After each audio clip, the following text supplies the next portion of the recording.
apakah kamu bersedia menerima tanggung jawab yang Tuhan percayakan kepadamu? Selamat berjumpa saudara-saudari terkasih. Inilah pertanyaan refleksi kita hari ini. Holy Spirit, make my heart open to the Word of God. Make my heart open to goodness. Make my heart open to the beauty of God every day. Amen.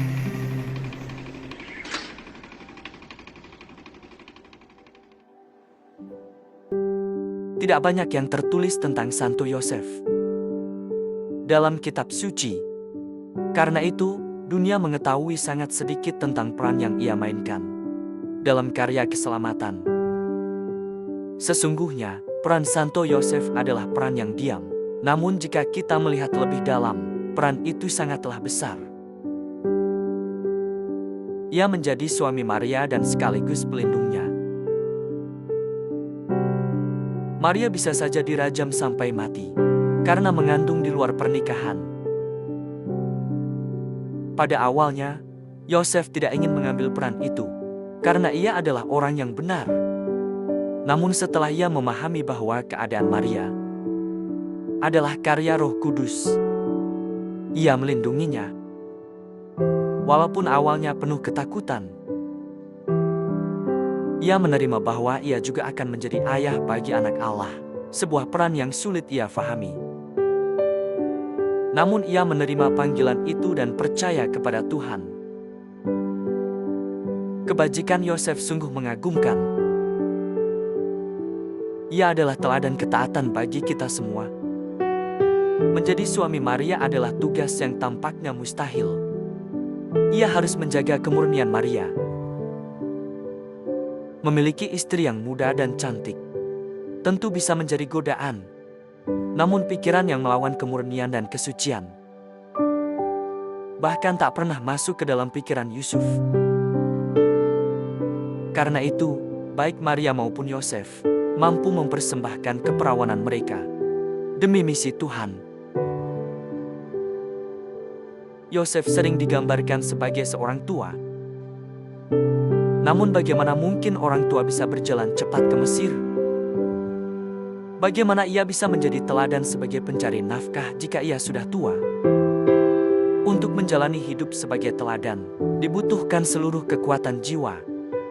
Yosef bukan hanya menunjukkan teladan kerja yang jujur, tetapi juga teladan tertinggi dalam kekudusan dan iman bagi Yesus dalam kodrat manusianya. Karena itu, Yosef menjadi orang paling kudus kedua setelah Maria. Walaupun Yesus adalah Tuhan semesta alam, ia tetap taat dan tunduk pada kebapaan Yosef. Kebajikan Yosef sangat mengagumkan. Ia adalah teladan bagi kita semua, bukan hanya dalam ketaatan kepada Tuhan. Mari kita lihat bagaimana hidupnya menjadi tantangan bagi semua pria dan para ayah. Yosef tidak boleh lemah sebagai suami dan ayah, karena ia diberi tugas paling mulia, menjadi ayah bagi Tuhan Yesus dan suami bagi Maria. Yusuf, ia hidup sesuai dengan panggilan sebagai kepala keluarga yang kudus. Kita melihat Yosef sebagai pribadi yang lemah lembut, tetapi pria yang lemah lembut bukanlah pria yang lemah. Ia tidak takut pada ancaman Herodes, maupun pada perjalanan panjang dan berbahaya. Kerendahan hati dan kelembutannya justru menjadi kekuatan rohaninya dalam menjalankan tanggung jawab.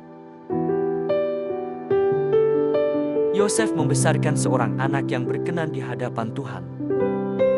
Ia menjadikan dirinya teladan yang layak bagi anak Allah untuk ditiru. Kudus, taat, bijaksana, dan berani. Yosef hidup dalam damai karena ia selalu menyerahkan dirinya kepada Tuhan. Penderitaan membuatnya bertumbuh dalam kemenangan. Bagi kita dipanggil untuk menjadi kuat sekaligus kudus di tengah perjuangan hidup. Iblis takut kepada Yosef karena kemurnian dan kesuciannya, sesuatu yang tidak dapat ditoleransi oleh iblis. Kita juga dipanggil untuk hidup murni, baik sebelum maupun dalam pernikahan. Dengan demikian, kita pun dapat membuat iblis gemetar.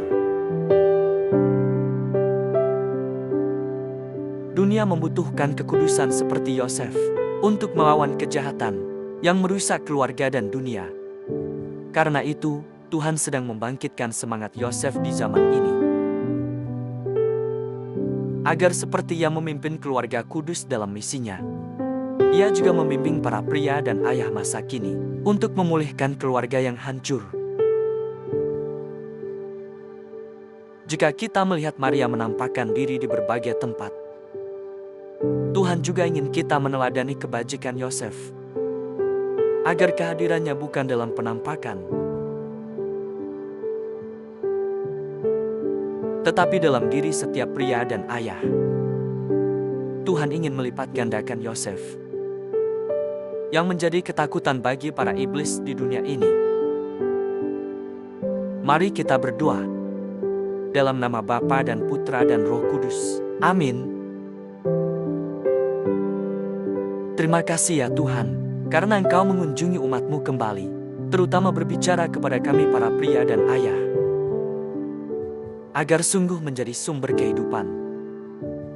Perbaruilah hati kami, agar kami dapat menjadi anugerah baru bagi keluarga kami, dengan hati yang berani. Ya Santo Yosef yang terberkati, doakanlah kami para pria agar kami menjadi rendah hati, lemah lembut, dan taat seperti Engkau. Amin. Dalam nama Bapa dan Putra dan Roh Kudus. Amin. Tuhan memberkati keluarga kalian, saudara-saudari. Tuhan memberkati Gereja Katolik kita dan Couples for Christ.